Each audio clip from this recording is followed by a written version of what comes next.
चलो देखो, हल्ला नहीं करो। पिछले क्लास में क्या खत्म किए थे, जल्दी बताओ। फर्टिलाइजेशन और इम्प्लांटेशन खत्म। चलो बताओ, स्टेप बताओ। चलो सुरभि स्टेप बताओ, जल्दी बोला। जब स्पर्म आएगा तो उसमें से जो स्पर्म का जो एंड्रोजन होता है उससे पहले मतलब एंड्रोसोमर जो है वो इम्यूनो एंजाइम छोड़ेगा, हाँ। जिसका हाइड्रोलाइसिस एंजाइम जिसका नाम है, उससे वो फॉलिकुलर सेल को तोड़ेगा और उसके बाद अंदर जाएगा। फिर उसके बाद जोना प्लूसिडा आता है लेयर, उसको तोड़ने के लिए एक जोना लाइसिन कलर का जोना लाइसिन एंजाइम निकलता है, जिससे जोना प्लूसिडा का लेयर टूटता है और फिर उसके बाद स्पर्म उसके अंदर जाके पड़ता है। रुक जा, तुम बोलो अब। तुम्हारा काहे नहीं पता, तुम रिवाइज नहीं करती है, अच्छा से नहीं पढ़ी तुम। कब अब पूछेंगे, अब पीटेंगे भी पकड़ के नेक्स्ट क्लास से। चलो बताओ।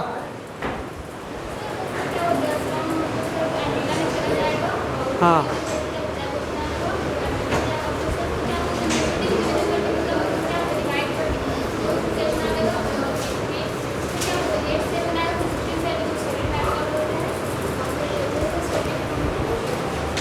चल रुक जा, तुम बोलो। ट्रोपोब्लास्ट में कौन कौन सा लेयर था, एम्ब्रियोनिक लेयर? ट्रोपोब्लास्ट पढ़ाए थे ना, और इनर सेल मास। तो ट्रोपोब्लास्ट क्या था और इनर सेल मास क्या था, ये बताओ, जल्दी बताओ, जल्दी बोलो जल्दी।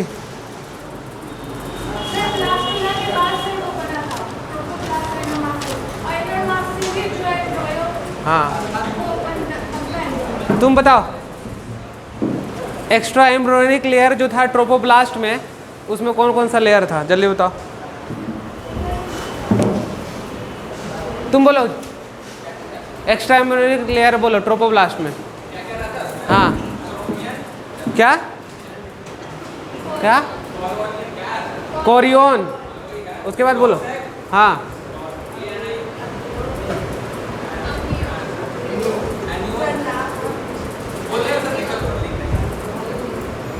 पढ़ो और बोलो, पढ़ो और प्रोनाउंसिएशन करो। कोरियन, कोरियन नहीं, कोरियोन। हाँ हाँ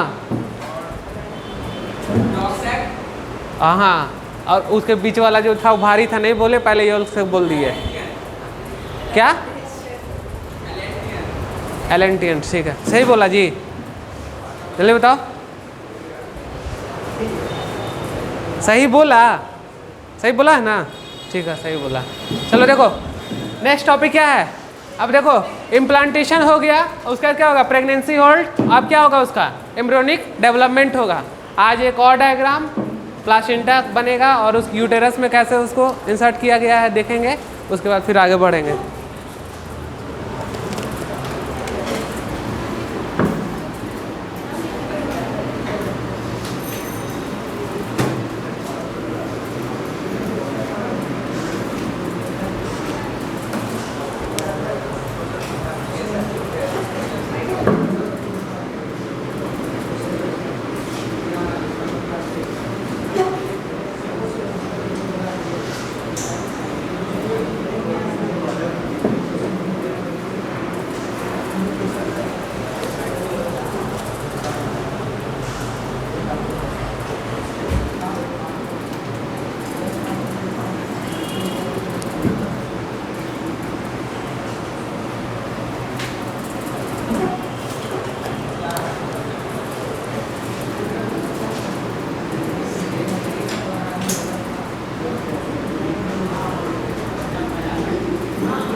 एनसीईआरटी निकालो और देखो तुम लोग तब तक डायग्राम निकालो, पेज नंबर बता। नहीं अभी नहीं लिखना, देखो निकालो इस तरह का डायग्राम कहाँ है, फटाफट।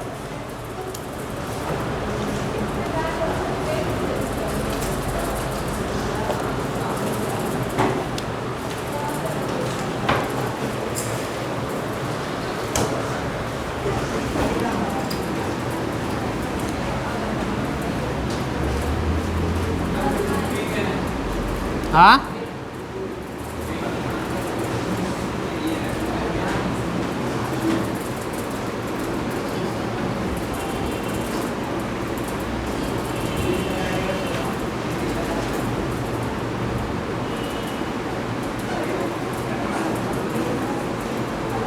मिला, मिला तो पढ़ो उसको।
रुक जाना बीच वाला थोड़ा सा।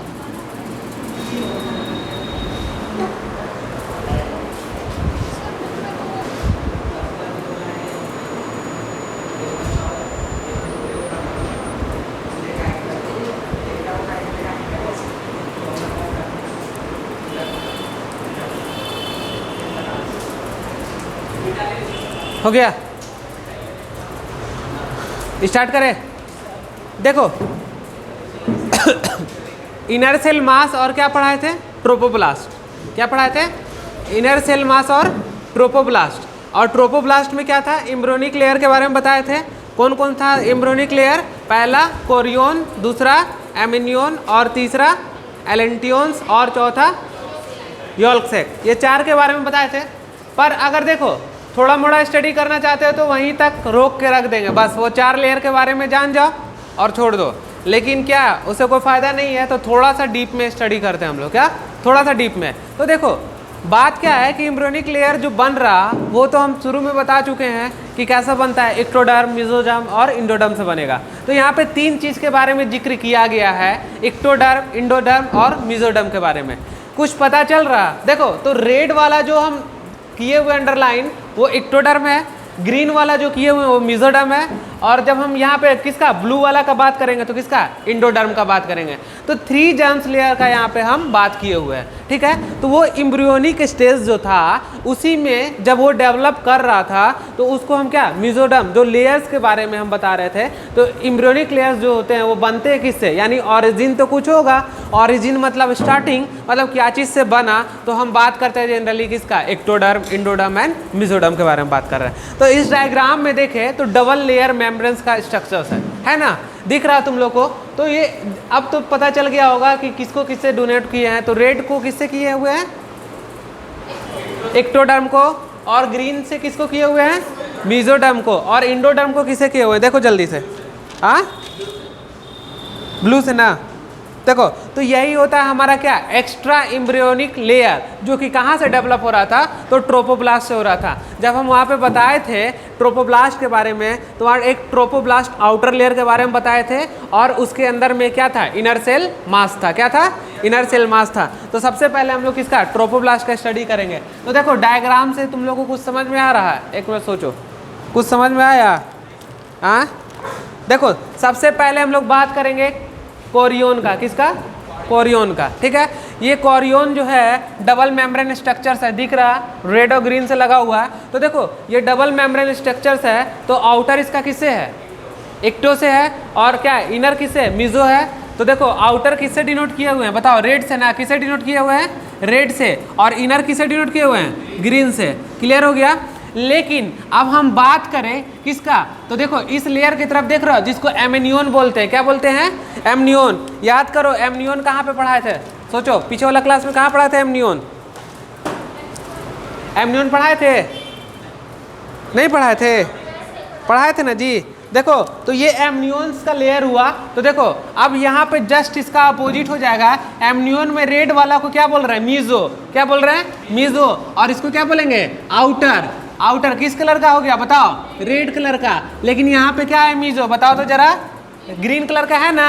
अब यहाँ देखो इसका इनर सेल कैसा है, एक्टो, और कैसा इनर हो गया, और ये किस कलर का हो गया, बताओ, ग्रीन कलर का हो गया, और इसका क्या हो गया, ये एमनियोन हो गया, क्या हो गया, एमनियोन। तो हम लोग किसके किसके बारे में जान गए, बताओ, कोरियोन और एमनियोन के बारे में जान गए। दो और है जिसका नाम एलेंटियोन्स है, और क्या है, योल्क सेक है। ये दोनों इक्वल है, देखो तो मीजो और इंडो, और मीजो और इंडो दोनों सेम दिख रहा कि नहीं दिख रहा, बताओ, दोनों का डायग्राम सेम है ना। तो एलेंटियोन्स और क्या, योल्क सेक, दोनों का जो जर्म लेयर है वो कैसा है, सेम है। तो हम लोग बात किसका करेंगे, तो बात करेंगे, अब देखो यहीं पर जस्ट फिंगर्स लाइक प्रोजेक्शंस ऐसे करके घुस धसा हुआ है। देखो ये जो फिंगर्स लाइक प्रोजेक्शंस है, ये क्या है, धसा हुआ है, देख रहे हो किधर, किधर, यूटेरस के वाल्स में धसा हुआ है ना। तो देखो ये फिंगर लाइक प्रोजेक्शन दिख रहा है ना, जस्ट धसा हुआ है, इसी को क्या बोलते हैं हम लोग, क्रोनिक विलाई बोलते हैं, क्या बोलते हैं, क्रोनिक विलाई। अब देखो और इसी में क्या है, देखो इस जगह पे ये फ्लूइड है, क्या भरा हुआ है, फ्लूइड। किसके किसके बीच में फ्लूइड भरा हुआ है, जरा सोचो एक मिनट, देखो कुछ पता चल रहा है, फ्लूइड किसके किसके बीच में भरा हुआ है, जल्दी देखो। देखो एमनियोन कहीं दिख रहा, एमनियोन दिख रहा, ये क्या एमनियोन है, ये सब जगह को कवर कर रहा, बस एक जगह के सरफेस को छोड़ के। इसको कवर कर पाया, नहीं ना कवर कर पाया, लेकिन सारा को कवर किया कि नहीं किया, कर दिया ना कवर। तो देखो एमनियोन का काम क्या है, सारे को कवर करना, बस क्या एक सरफेस को छोड़ के। अब लिखो, एक नोट पॉइंट लिखो जल्दी से, एमनियोन और इम्ब्रियो। देखो यहाँ पे इम्ब्रियो किसको बोल रहे हैं बाबू, इसको बोल रहे हैं, और एमनियोन किसको बोल रहा है, इसको बोल रहा है ना। तो एमनियोन और इम्ब्रियो के बीच में एक फ्लूइड पाया जाता है, this fluid is called amniotic fluid बोलते हैं। लिखो, एमनियोन और इम्ब्रियो के बीच में एक फ्लूइड पाया जाता है, इस फ्लूइड को एमनियोटिक फ्लूइड बोलते हैं। ऐसे लिख लो ना, एमनियोन, देखो ऐसे करना, इधर एमनियोन डाल दो और इधर क्या डालो, इम्ब्रियो डाल दो, और बीच में क्या लिख देंगे, एमनियोटिक फ्लूइड लिख देंगे। ऐसे दिख रहे हो, एमनियोन और इम्ब्रियो के बीच में कौन सा फ्लूइड है, एमनियोटिक फ्लूइड है।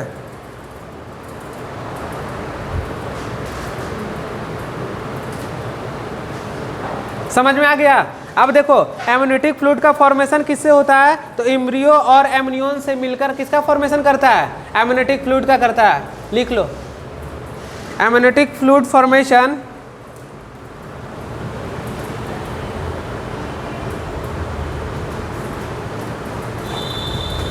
मर्ज विथ इम्ब्रियो एंड एमनियोन, दोनों मिलकर merge with embryo and amnion.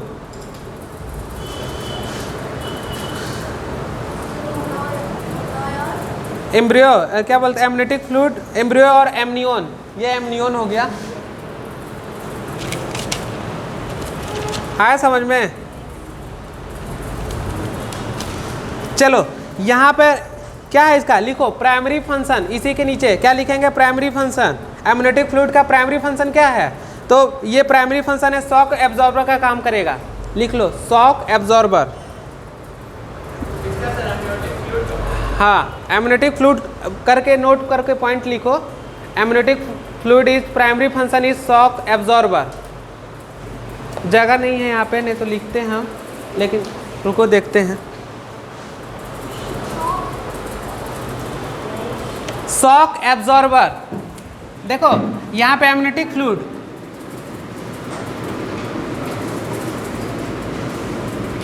Primary function क्या है, शॉक एब्जॉर्बर, लिखो शॉक एब्जॉर्बर का काम करता है। किसका काम करता है, अब देखो 13 से लेकर 15 वीक तक इसमें एक फ्लूइड पाया जाता है।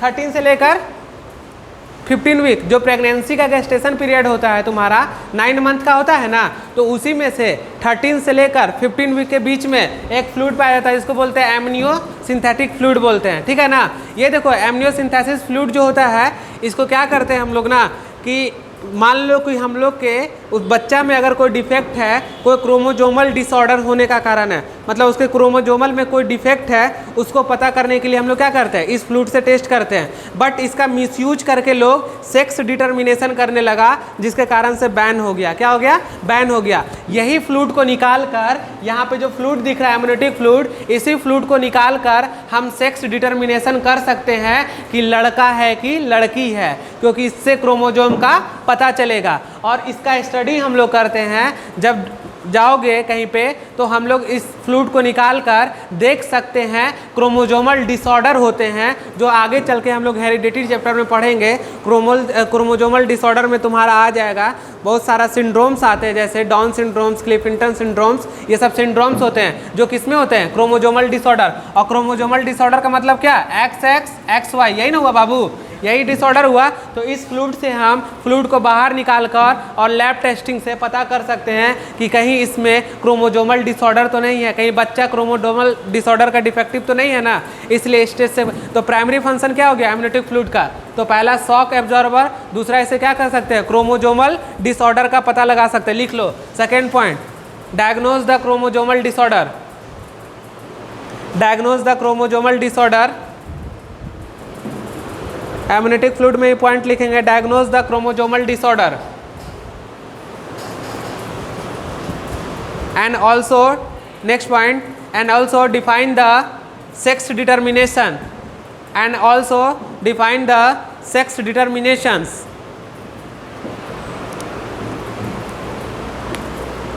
But also define the sex determination, but sex determination is illegal method, illegal, but sex determination is illegal, but sex determination is illegal.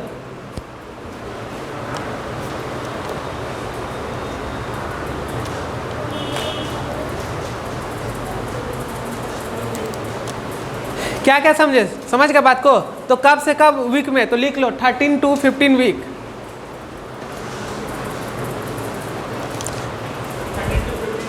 Amino synthesis किया जाता है, समझ गए बात को। कितना से कितना वीक में, 13 to 15 वीक में, हाँ एमिनो सिंथेसिस किया जाता है।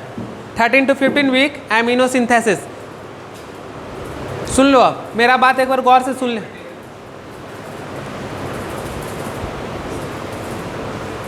देखो सबसे पहला बात, इस एमनियोटिक फ्लूइड जो है उसमें हम लोग क्या देखते हैं, कैरियोटाइप। कैरियोटाइप मतलब क्या होता है, क्रोमोजोमल एबनॉर्मलिटीज़, मतलब कि क्रोमोजोम में क्या एबनॉर्मलिटीज़ है, ठीक है ना, ये देखेंगे। और उसके बाद देखने के बाद क्या करेंगे कि कहीं तो ऐसा इसके क्रोमोजोमल में डिफेक्ट तो नहीं है। दूसरा क्या कर सकते हैं इससे, बताओ, सेक्स का डिटर्मिनेशन कर सकते हैं, मेल है कि फीमेल है, बट ये सेक्स डिटर्मिनेशन करना क्या है, इलीगल है। थर्ड क्या कर सकते हैं बताओ, और क्या बताया इसमें, शॉक एब्जॉर्बर का काम करेगा। और ये कब होगा बताओ, गेस्टेशन पीरियड के कब, तो 13 से 15 वीक के बीच में एमिनो सिंथेसिस करा सकते हैं, मतलब कि इसके फ्लूइड को निकाल के हम चेक करा सकते हैं। कब, 13 से लेकर 15 वीक में। क्लियर हो गया तुम लोग का। तो ये हो गया, कहानी पूरा खत्म यहाँ पे। अब देखो क्या बचा, अब ये बचा मीजो, ये एलेंटियोन्स और योल्क सेक, ये दोनों क्या है बताओ, ये दोनों का उतना वर्क नहीं है। यहाँ पे जो एलेंटियंस है वो कैसे फंक्शनल रहता है, तो हम लोग में नॉन फंक्शनल रहता है और बर्ड में क्या रहता है, फंक्शनल रहता है। किसमें फंक्शनल रहता है, बर्ड में। तो लिख लो एलेंटियंस फंक्शनल आर बर्ड। हाँ एलेंटियंस, हाँ हम लोग में क्या है, नॉन फंक्शनल। देखो पहले लिखो allantois and yolk sac non functional in human, allantois and yolk sac non functional in human, allantois and yolk sac non functional in human.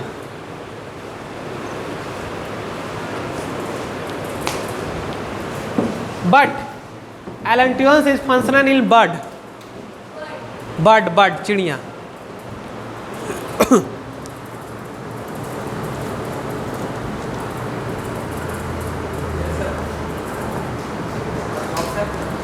Embryonic period के समय में जो एम्ब्रियो रहता है ना, होता है उसमें फर्स्ट ब्लड जो बनता है एम्ब्रियोनिक पीरियड के समय में, सुनो एम्ब्रियोनिक पीरियड के समय में जो एम्ब्रियो होता है उसमें जो पहला जो ब्लड जो बनता है वो इसी योल्क सेक के वजह से बनता है। किससे बनता है, योल्क सेक से बनता है। उतना नहीं जाना है, बस जान लो कि एम्ब्रियोनिक पीरियड में जब एम्ब्रियो रहता है तो उसमें फर्स्ट जो ब्लड का फॉर्मेशन होता है यही योल्क सेक के कारण होता है। तो क्लियर हो गया, क्या क्या पढ़े देखो अब जरा सा सोचो। क्या नॉन फंक्शनल है पर उसको बताया गया है कि उससे ब्लड का फॉर्मेशन होता है, इतना याद रखना है। समझ गए बात को, इतना दूर में किसी को कोई दिक्कत, देखो जल्दी।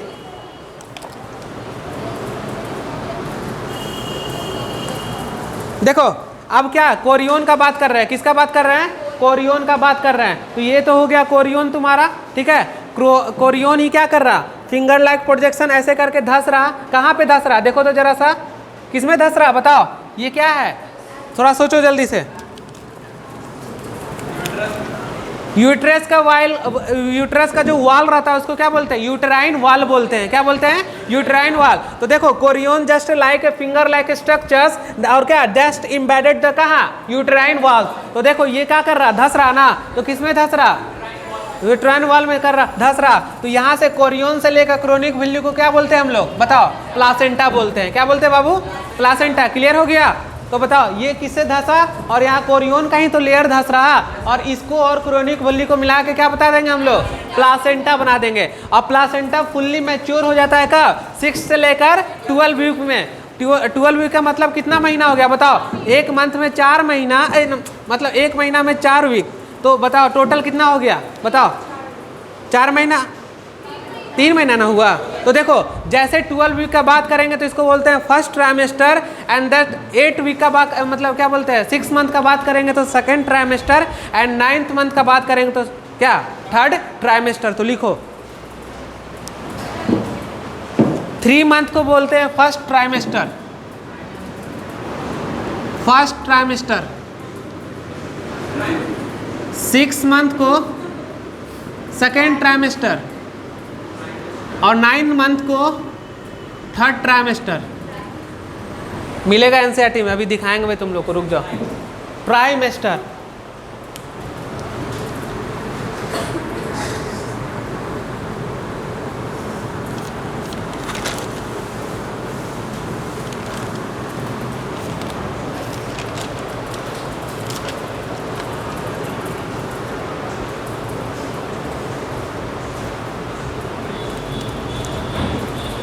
देखो एनसीईआरटी खोलो, लास्ट पेज निकालो एनसीईआरटी का उसका, हाँ देखो, हाँ वही वाला पेज, और पलटो, वहाँ पे देखो लिखा हुआ है कहीं ट्राइमेस्टर के बारे में, देखो जल्दी खोजो जल्दी। आ गया ट्राइमेस्टर, क्या बताया, नोट कर लेना एनसीईआरटी में। फर्स्ट ट्राइमेस्टर कब, 3 मंथ, यानी कितना वीक, 12 वीक हो गया ना, 12 वीक। सेकेंड ट्राइमेस्टर कितना वीक, 6 मंथ, कितना वीक, 8 वीक। थर्ड ट्राइमेस्टर कितना, याद रहेगा ना। तो चलो देखो, तो ट्राइमेस्टर समझ गए, 3 महीना को क्या बोलते हैं, ट्राइमेस्टर बोलते हैं। हाँ ट्राइमेस्टर, देखो लिखा हुआ है एनसीईआरटी में, एनसीईआरटी भी तो देखो पलट के सब है ना, ट्राइमेस्टर।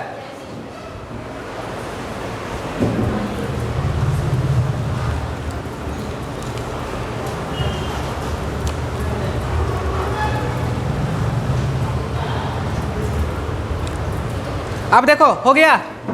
देखो तो कब 6 वीक से लेकर 12 वीक के बीच में प्लासेंटा क्या होता है, डेवलप हो जाता है। डेवलप होता है तो प्लासेंटा क्या करता है, क्या क्या निकलता है। तो पहला हो गया न्यूट्रिटिव, क्या हो गया, न्यूट्रिटिव का मतलब क्या समझते हो बता, न्यूट्रिशन प्रोवाइड करना, यानी डाइजेस्टिव ट्यूब के बारे में बात कर रहा है। किसके बारे में बात कर रहा है बाबू, डाइजेस्टिव ट्यूब। देखो दूसरा क्या है, रिस्पिरेटरी। रिस्पिरेटरी में क्या, लंग्स क्या है बताओ, फंक्शनल की नॉन फंक्शनल, नॉन फंक्शनल ना, पढ़ाए थे रिस्पिरेटरी सिस्टम में। प्लासेंटा में बच्चा रहता है तो उसका लंग्स क्या रहता है, नॉन फंक्शनल। तो यहाँ लंग्स हो जाएगा, क्या हो जाएगा, लंग्स नॉन फंक्शनल। लिखो यहाँ क्या है, डाइजेस्टिव ट्यूब के बारे में बात कर रहे हैं, यहाँ लंग्स के बारे में बात कर रहे हैं। यहाँ क्या किसके बारे में बात कर रहे हैं, किडनी के बारे में। किसके बारे में, किडनी के बारे में। चलो लिखो ये 3 चीज फटाफट। हाँ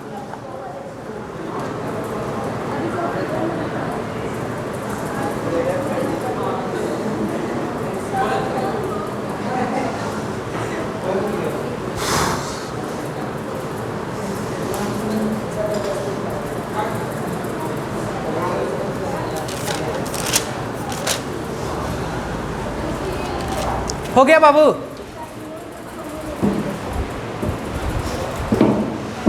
बड़े बड़े देखो देखो इधर ध्यान दो।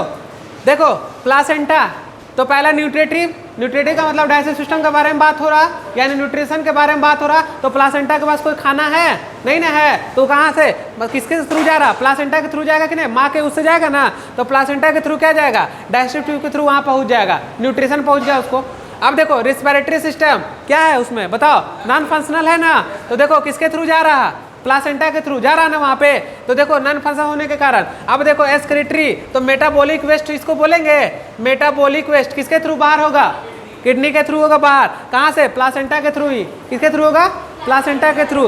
अब देखो लास्ट में क्या बच जाता है, इंडोक्राइन। और इंडोक्राइन से क्या निकलता है, हार्मोन। इंडोक्राइन को क्या बोले हैं, डक्टलेस ग्लैंड या डक्ट ग्लैंड, क्या, डक्टलेस ग्लैंड ना, डक्टलेस। देखो यहाँ से एक हार्मोन निकलता है SCG, कहाँ से, तो इसी प्लासेंटा से एक हार्मोन निकलता है SCG। और यही तुम्हारा कराता है कि फीमेल प्रेग्नेंट है कि नहीं। अगर फीमेल के यूरिन में ये हार्मोन्स मिल गया तो वो क्या है, फीमेल प्रेग्नेंट है।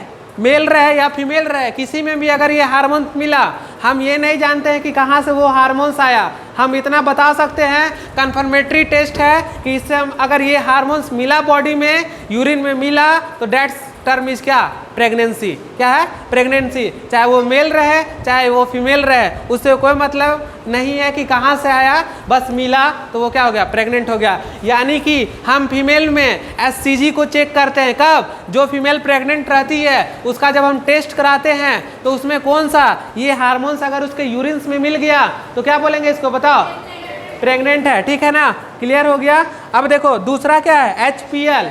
देखो तीसरा क्या है, एस्ट्रोजन। चौथा क्या है, प्रोजेस्टेरोन। पांचवा क्या है, तो लिखो पहले SCG हेडिंग डालो जल्दी से।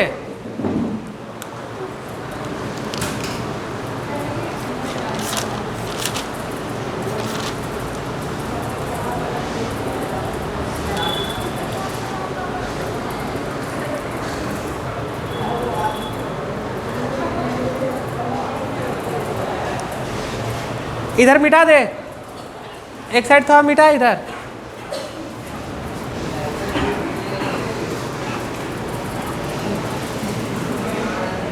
क्यों हंस रहा जी, कहाँ हंस रहा बताओ, रीजन बताओ, रीजन। हाँ हो सकता है ये हार्मोन्स मिलेगा तो हम बोल देंगे कि उसके अंदर भी प्लासेंटा बन रहा, हो सकता है। चलो देखो आ जाओ, देखो SCG के बारे में देखो बाबू। SCG का फुल फॉर्म क्या होगा, जब पहले ये बताओ, SCG का फुल फॉर्म तुम लोग समझते हो, चलो लिखो तो जल्दी से। Human chronic gonadotropin hormone, human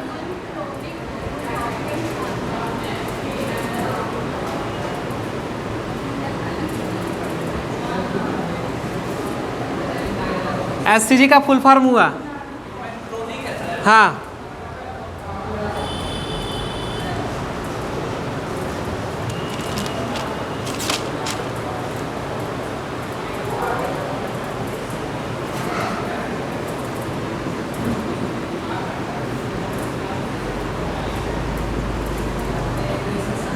किसको मेंटेन करता है?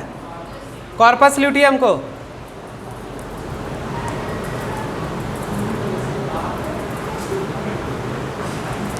कब बना कॉर्पस ल्यूटियम? कॉर्पस ल्यूटियम का फॉर्मेशन कब? ओवरी के अंदर, आफ्टर ओवल्यूशन।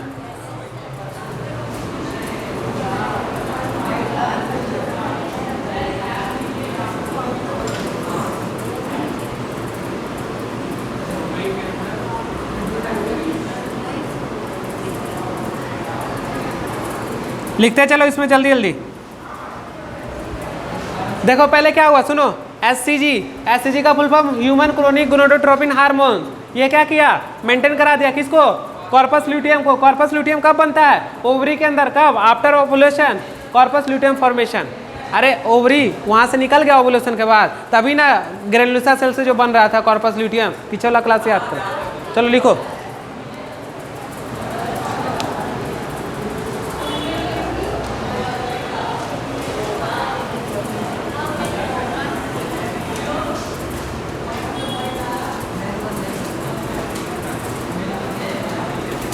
देखो प्रोजेस्टेरोन का नीड है किसमें? प्रेगनेंसी में। लिखो प्रोजेस्टेरोन नीड फॉर प्रेगनेंसी।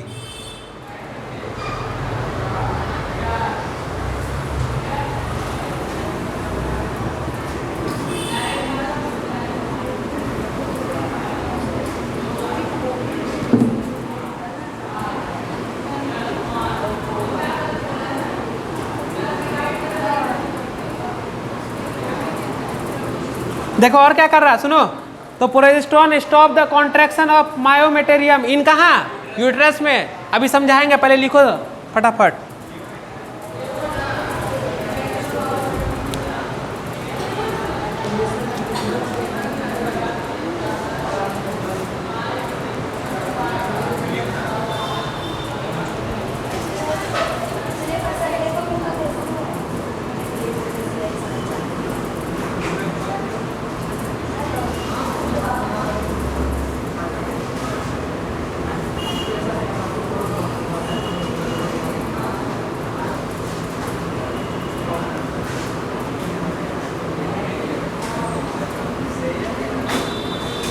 चलो लिखो जल्दी, देखो क्या क्या लिखे हैं। नहीं आ रहा समझ में?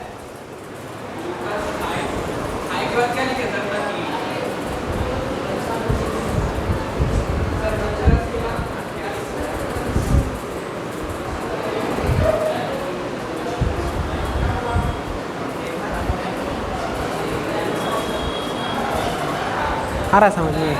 हाँ कहाँ पे? प्रोजेस्टेरोन हाई तभी म्यूकस रहेगा सर्विक्स में। यहाँ पे जो दिख रहा म्यूकस प्लस, वहाँ पे सर्विक्स के पास म्यूकस रहेगा, और वही म्यूकस रहने के कारण क्या होगा? बच्चा नीचे नहीं ससरेगा, नहीं तो बच्चा नीचे ससर जाएगा। हाँ हाँ वही म्यूकस प्लस। यही पढ़ाएंगे, पहले लिखो जल्दी से। पढ़ लो मौका मिला है सबको, अच्छा से पढ़ लो।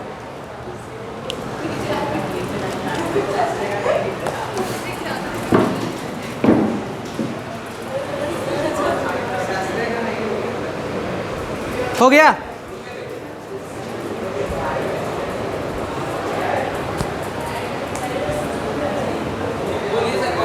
चलो देखो बाबू सुनो, देखो ये मैकेनिज्म सबसे इंपॉर्टेंट। क्या हो रहा है? प्लासेंटा से क्या निकल रहा है? इंडोक्राइन है, और इंडोक्राइन से क्या निकल रहा है? SCG human chronic gonadotropin hormones निकल गया।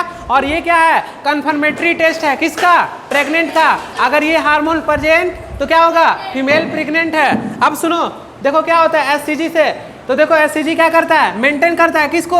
कॉर्पस ल्यूटियम को। कहाँ पे? ओवरी के अंदर। कब? आफ्टर ओवुलेशन क्या बन जाएगा? कॉर्पस ल्यूटियम का फॉर्मेशन होगा। अब देखो कहाँ से प्रोजेस्टेरोन कहाँ से निकला? बताओ प्रोजेस्टेरोन से क्या निकलता है? बताओ जल्दी से। कॉर्पस ल्यूटियम कहाँ से निकल रहा था? बताओ। पीछे वाला डायग्राम देखना, देखो जल्दी क्या बना पहले। प्रोजेस्टेरोन कहाँ से? देखो तो क्या हो गया? तो प्रोजेस्टेरोन किसके लिए नीड है? प्रेगनेंसी के लिए।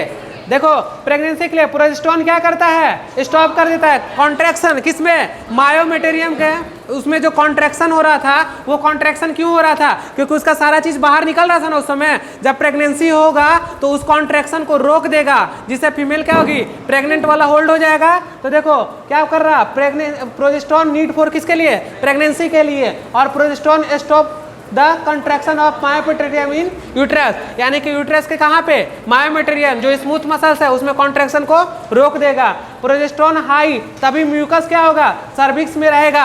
अगर प्रोजेस्टेरोन का लेवल हाई रहेगा तो इसके यहाँ पे जो सर्विक्स है, सर्विक्स में म्यूकस रहेगा, और ये म्यूकस रहेगा तभी बच्चा नीचे से सर नहीं पाएगा। अगर ये म्यूकस नहीं रहेगा तो बच्चा सीधे नीचे से सर जाएगा। समझ गए बात को।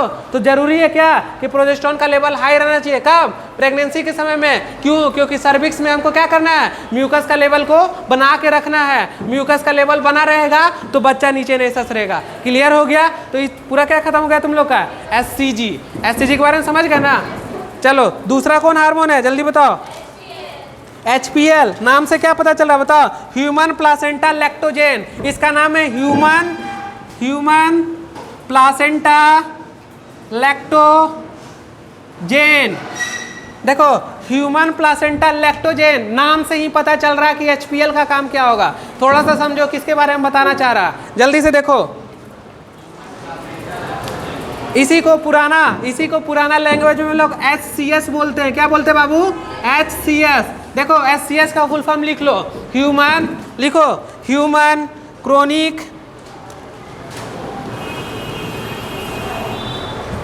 Chronic somato mammo, human chronic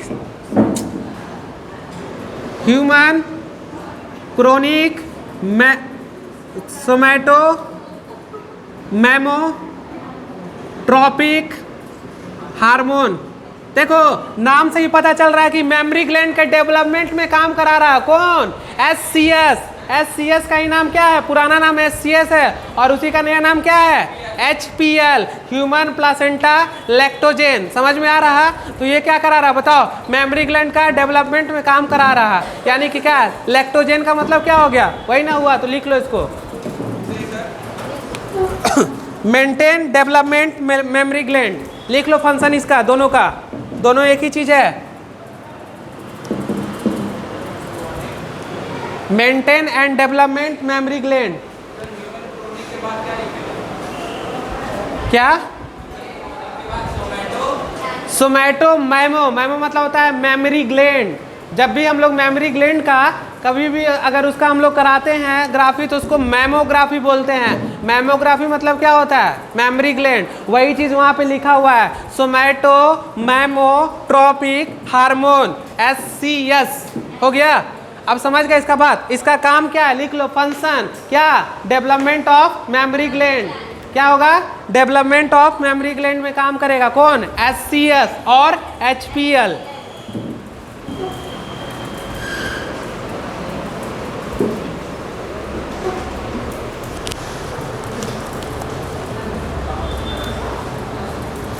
देखो तो देखो यहाँ पे, अब देखो प्रेग्नेंट फीमेल के पास कौन कौन सा हार्मोन होगा। तो देखो यहाँ पे जस्ट देखो, ड्यू टू द क्या हो रहा, इंक्रीज ऑफ प्रोजेस्टेरोन हो रहा।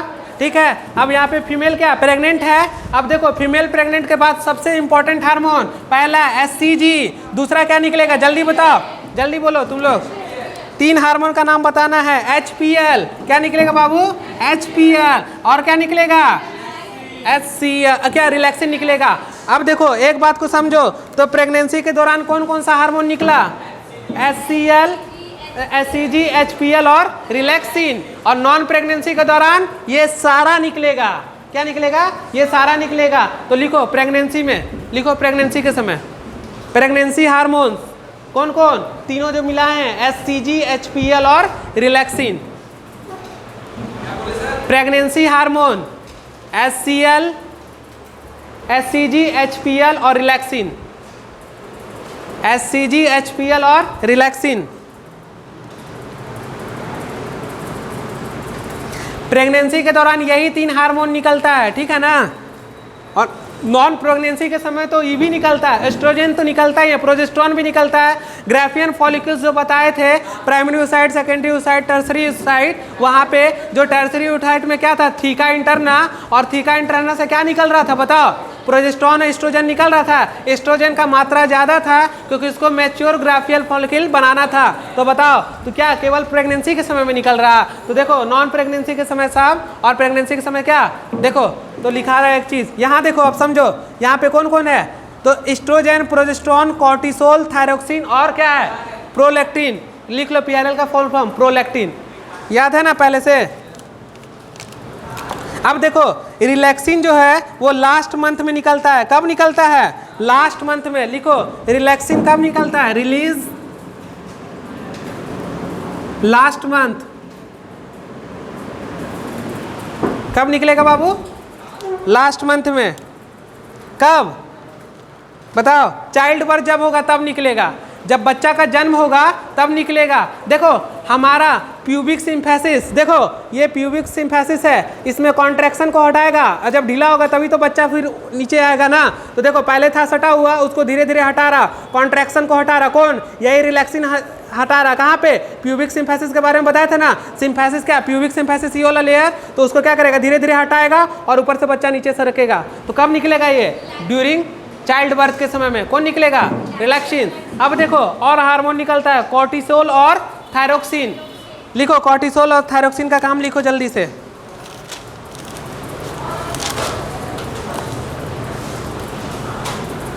कॉर्टिसोल और thyroxine increase metabolic rate, increase MBR।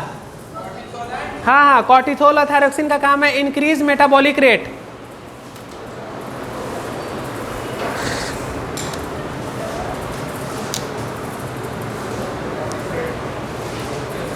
Increase metabolic rate. क्यों? क्योंकि प्लासेंटा को क्या करना, फीटस को कंटिन्यू क्या कराना, ग्रो कराना है। तो ये दोनों हार्मोन का निकलना जरूरी है, ठीक है। तो क्या कराता है? फीटस को ग्रो कराता है। क्या कराता है? ग्रो कराता है। और PRL का काम क्या है? मिल्क का फॉर्मेशन। तो लिख लो PRL function are milk formation.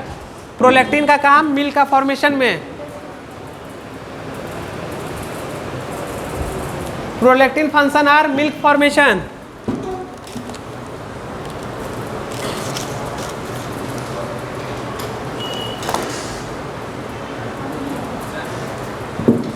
समझ में आ गया जी? बताओ सारा हार्मोन का तो रोल जान गए। एस्ट्रोजन क्या है, प्रोजेस्टेरोन क्या है, कॉर्टिसोल क्या है, थायरोक्सिन क्या है, PRL क्या है, और इधर का सारा हार्मोन्स का काम जान गए। तो इस तरह से पूरा हार्मोन्स खत्म गए यहाँ पे। तो समझ में आया कि कुछ नहीं आया? आ गया ना समझ में? चलो देखो अब आगे बढ़ते हैं। चलो देखो एक चीज समझो, फर्स्ट ट्राइमेस्टर कितना मंथ को बोले थे, जल्दी बोलो, कितना वीक को बोले हैं? वीक कितना होगा? 12 वीक। क्या बोलेंगे इसको, जल्दी बताओ। फर्स्ट ट्राइमेस्टर लिखो, लिखो फर्स्ट ट्राइमेस्टर।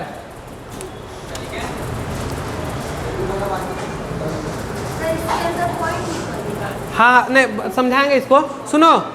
12 वीक में क्या होता है ना कि जब फर्स्ट ट्राइमेस्टर होता है तो ऑर्गेन का बनना, क्या ऑर्गेन बनते रहता है, इसको ऑर्गेनोजेनेसिस बोलते हैं। क्या बोलते हैं? ऑर्गेनोजेनेसिस बोलते हैं, यानी ऑर्गेन का फॉर्मेशन हो रहा है। क्या हो रहा है? ऑर्गेनोजेनेसिस। क्या होता है इसमें? ऑर्गेनोजेनेसिस। देखो इसी समय पे फीमेल क्या करती है, उसको दवा जान के, क्या मतलब दवा जो खाना रहता है सोच समझकर खाना रहता है, इन्हें कि कोई भी दवा खा लेंगे। उसी समय क्या होता है कि कुछ ऐसे मेडिसिन होते हैं, आप लोग को उतना डिटेल्स में नहीं जानना है, लेकिन इतना जानना है कि टेट्रोजेंस से एक वर्ड आता है। क्या आता है? टेट्रोजेंस। लिखो टेट्रोजेंस, टेट्रोजेंस लिखो, टेट्रोजेंस, टीरेटोजेंस, टीरेटो लिखना, टीरेटोजेंस, टीरेटोजेंस समझो, लिखो इसको टीरेटोजेंस। बता रहे हैं,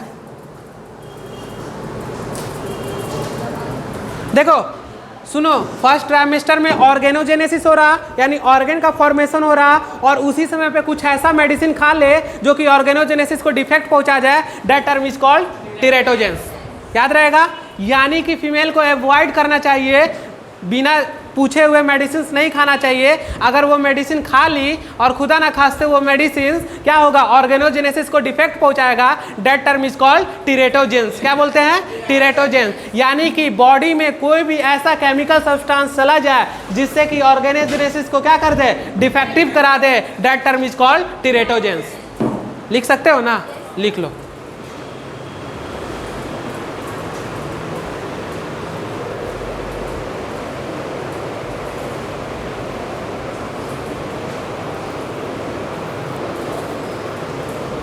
क्लियर हो गया?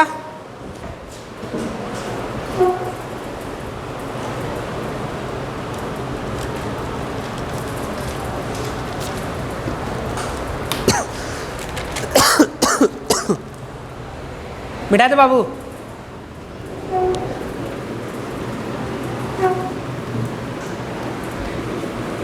चलो रिवाइज करो जल्दी से, फटाफट 2 मिनट में। किसी को कोई दिक्कत?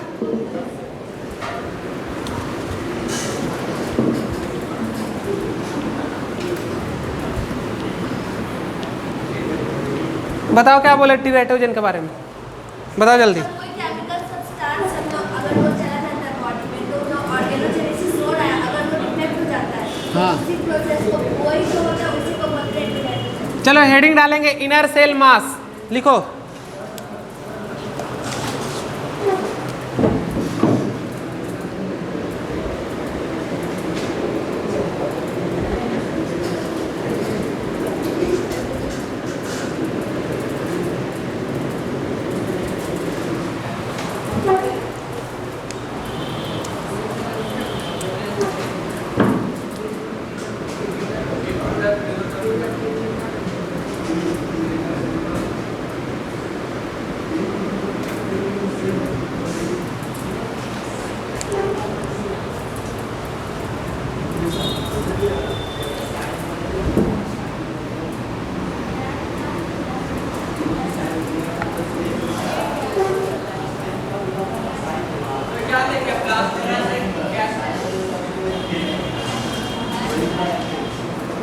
क्या बोला? ब्लास्टुला से गैस्ट्रुला।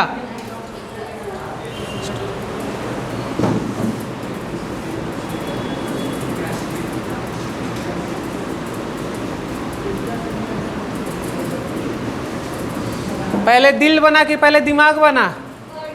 पहले दिल बना कि पहले दिमाग बना? हाँ, इसीलिए दिल से नहीं सोचना चाहिए। कहाँ सोचना चाहिए? दिमाग से। भगवान भी सोच समझ के बनाया है, समझा? तो पहले ब्रेन का डेवलपमेंट, तब फिर किसका? सीवीएस।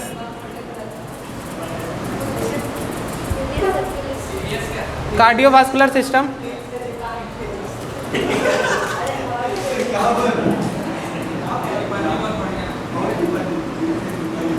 कहाँ से सोचेगा जी, बताओ? हाँ,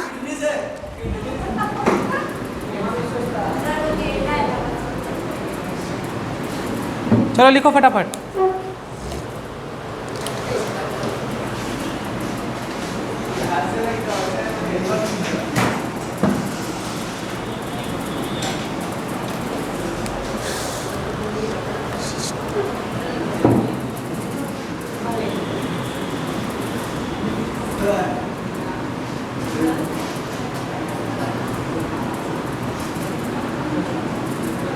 बोलो बोलो जल्दी जी।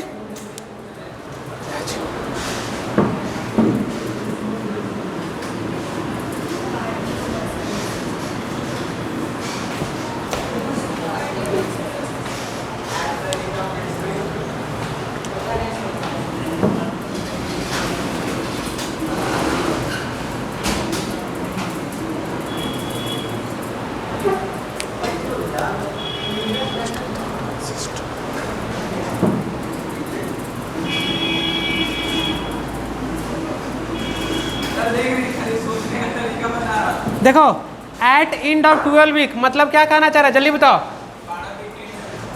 क्या कहना है, इसको क्या बोलेंगे 12 वीक को? अरे 12 वीक को क्या बोले? तुम्हारा 3rd ट्राइमेस्टर चल रहा है।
पढ़ा आगे, लिख जल्दी लिखो।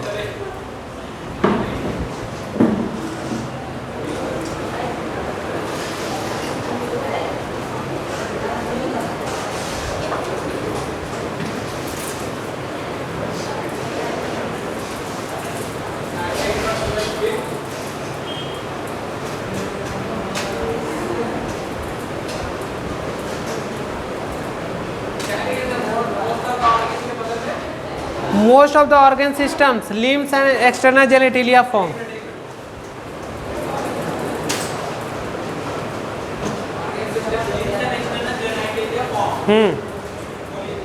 और जितना पढ़ाए हैं उसको थोड़ा रिवाइज कर लेना, नहीं तो अगला क्लास में लेके आएंगे क्या छड़ी, और तुम लोग को लगेगा पिटाई। तुम लोग देख रहे हो पीछे का सब भूलते जा रहा है।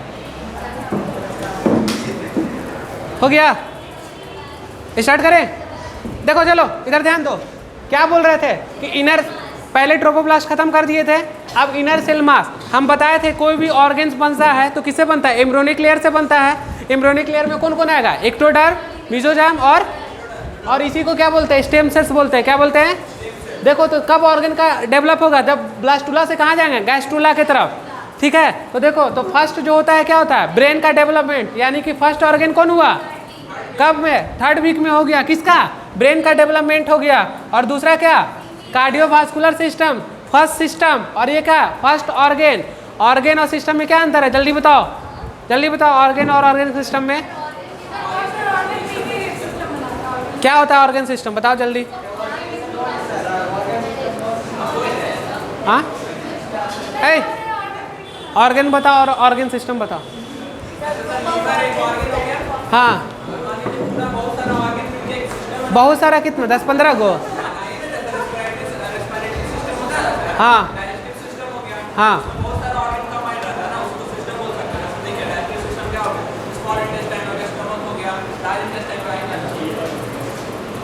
तो देखो यहाँ पे क्या बन रहा, तो फर्स्ट ऑर्गन कब, 3rd वीक में, और फर्स्ट सिस्टम कब, 4th वीक में, याद रहेगा। यानी हार्ट बन गया कब, 4th वीक में, यानी पहले दिमाग तब दिल। ठीक है, क्लियर। आगे देखो, एट एंड ऑफ क्या, 8 वीक। ठीक है ना, तो लिम, क्या लिम समझते हो ना, लिम हाथ पैर, और डिजिट समझते हो, ये सब बन जाएगा। और क्या 1 इंच का क्या होगा, एम्ब्रियो होगा। तो अगर इस समय हम एम्ब्रियो को देखें तो नहीं पता कर सकते हैं कि किसका एम्ब्रियो है, कि कुत्ता है कि बिल्ली का है कि किसका एम्ब्रियो है आदमी का, क्योंकि कितना इंच का है, ओनली 1 इंच का। कितना, ओनली 1 इंच। देखो यहाँ पे इस जगह, ठीक है ना। अब देखो आगे चलते हैं, एट एंड ऑफ क्या, 12th वीक, कहाँ पहुँच गए, 12वें, यानी कि फर्स्ट ट्राइमेस्टर में पहुंच गए। फर्स्ट ट्राइमेस्टर में क्या होगा, पढ़ाएंगे सब, कहाँ पे, रिप्रोडक्टिव हेल्थ में। एबॉर्शन कब होता है, यही ट्राइमेस्टर का वहाँ पे भी गेम है सारा। ठीक है ना, इस ट्राइमेस्टर को अच्छे से समझ के रखना है कि कब एबॉर्शन करना सेफ है और कब नहीं है। ठीक है ना, तो फर्स्ट ट्राइमेस्टर कब हो गया, 3 मंथ, यानी 3 मंथ में क्या होता है, most of the organ system are develop. देख रहे हो, जो मोस्ट ऑर्गन है वो भी डेवलप हो जाता है। लिम्ब एंड एक्सटर्नल जेनिटेलिया, समझ रहे ना, एक्सटर्नल जेनिटेलिया क्या होता है, क्लियर है पूरा कि नहीं है ना, पहले पढ़ा चुके हैं। तो देखो इसको रटा हुआ रहना चाहिए, क्या रहना चाहिए, रटा हुआ। अभी बाकी है, अभी रुक जाओ थोड़ा सा।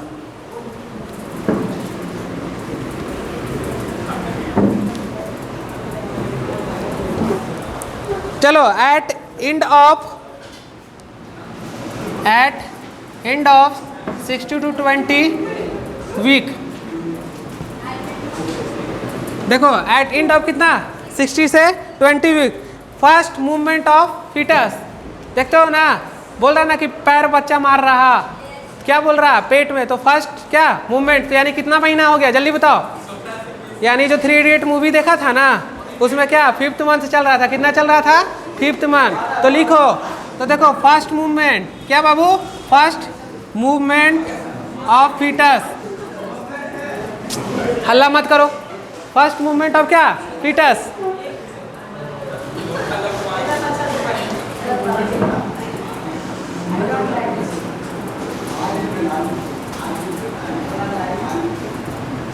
Appearance of head and hair, appearance of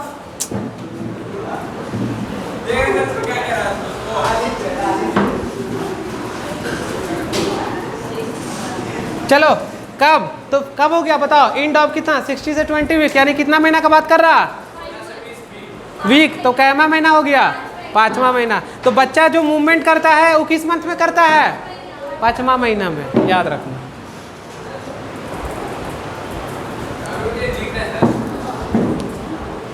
अब तुम लोग का रिप्रोडक्शन का क्वेश्चन छूटेगा ना एग्जाम में, तो अब इससे ज़्यादा कुछ खराब नहीं हो सकता है क्या, अब लिख सकता है कि नहीं सब कुछ। चलो हो गया।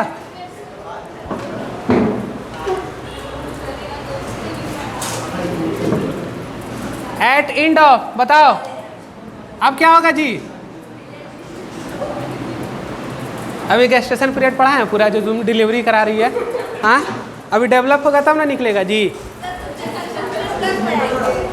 हाँ सब प्रोसेस से चल रहे हैं, तुम लोग का सिलेबस देख रहे हो। एट एंड ऑफ 24 वीक कैमा trimester,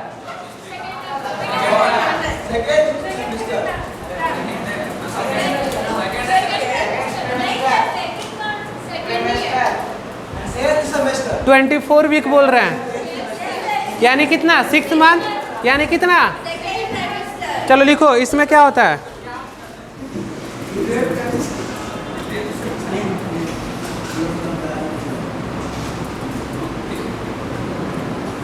body is covered with fine hair, eyelids, eyelids और आईलेसेस में क्या समझते हो,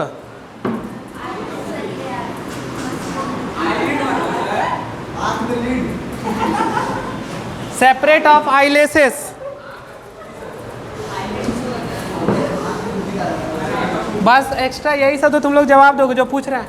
अच्छा बताओ, बच्चा जो पेट में है उसका आँख खुला रहेगा, अरे आँख खुला रहेगा तो जो फ्लूइड जो पढ़ा है तो पूरा उसी के अंदर, क्योंकि उसको फ्लूइड से भरा रहता है, इसलिए बच्चा जब भी जन्म लेता है तो उसका आँख बहुत सुंदर रहता है शुरू में स्टार्टिंग में। तो देखो क्यों, क्योंकि उसका आँख बंद है। आई लेसेस का मतलब क्या हुआ बताओ जरा सा, सेपरेट, ये पहले उसका बंद था, फिर जब जन्म लिया तो क्या हो गया, खुल गया पूरा।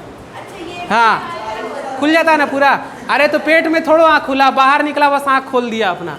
तो देखो कब होता है, body is covered with fine hair, eyelids separate with eyelashes, कब हो रहा था, एट एंड ऑफ, हाँ वाह ट्राइमेस्टर तुम समझ लिया ना जी। डॉक्टर इसमें से तुम लोग डॉक्टर बनेगी, जो जो मतलब गायनेको एंड ऑप्स जो बोलते हैं, गायनी एंड ऑप्स किसको बोलते हैं बताओ, गायनी एंड ऑप्स डॉक्टर जो बनती है, मेल कम बनता है, मेल के पास केस नहीं रहेगा, मेल के पास कोई नहीं जाना चाहेगा, ये हम लोग का मतलब कल्चर के अनुसार है। तो फीमेल लेती है क्या, गायनी एंड ऑप्स।